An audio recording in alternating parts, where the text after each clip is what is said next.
প্রিয় মুমিন মুসলমান ভাই ও বোনেরা, আসসালামু আলাইকুম। কেমন আছেন আপনারা? আমি আজ আম নিয়েছি 1 কেজি।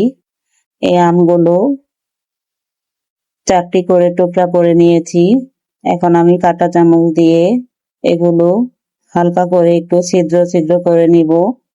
আর আমি কয়েক ঘন্টা এই আমগুলো পানিতে ভিজিয়ে রাখবো টকটা বের হয়ে যাওয়ার জন্য। এই আচারটা আমি সবগুলো আম এরকম ছিদ্র করে নিয়েছি। এখন আমি চিনিটা দিয়ে দিচ্ছি। এই আচারটা একটু টক কম হলে খেতে ভালো লাগে। আমি চুলায় বসিয়ে দিয়েছি।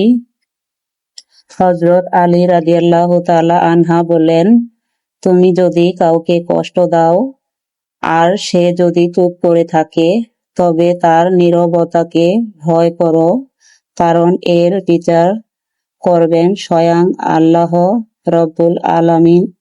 দেখুন, আমি এখানে গুড়টা দিয়ে দিচ্ছি। খেজুরের গুড় নিয়েছি আমি।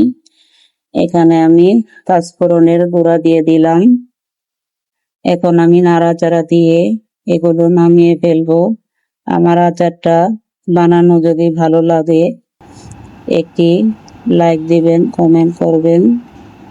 সবাই ভালো থাকবেন। আল্লাহ হাফেজ।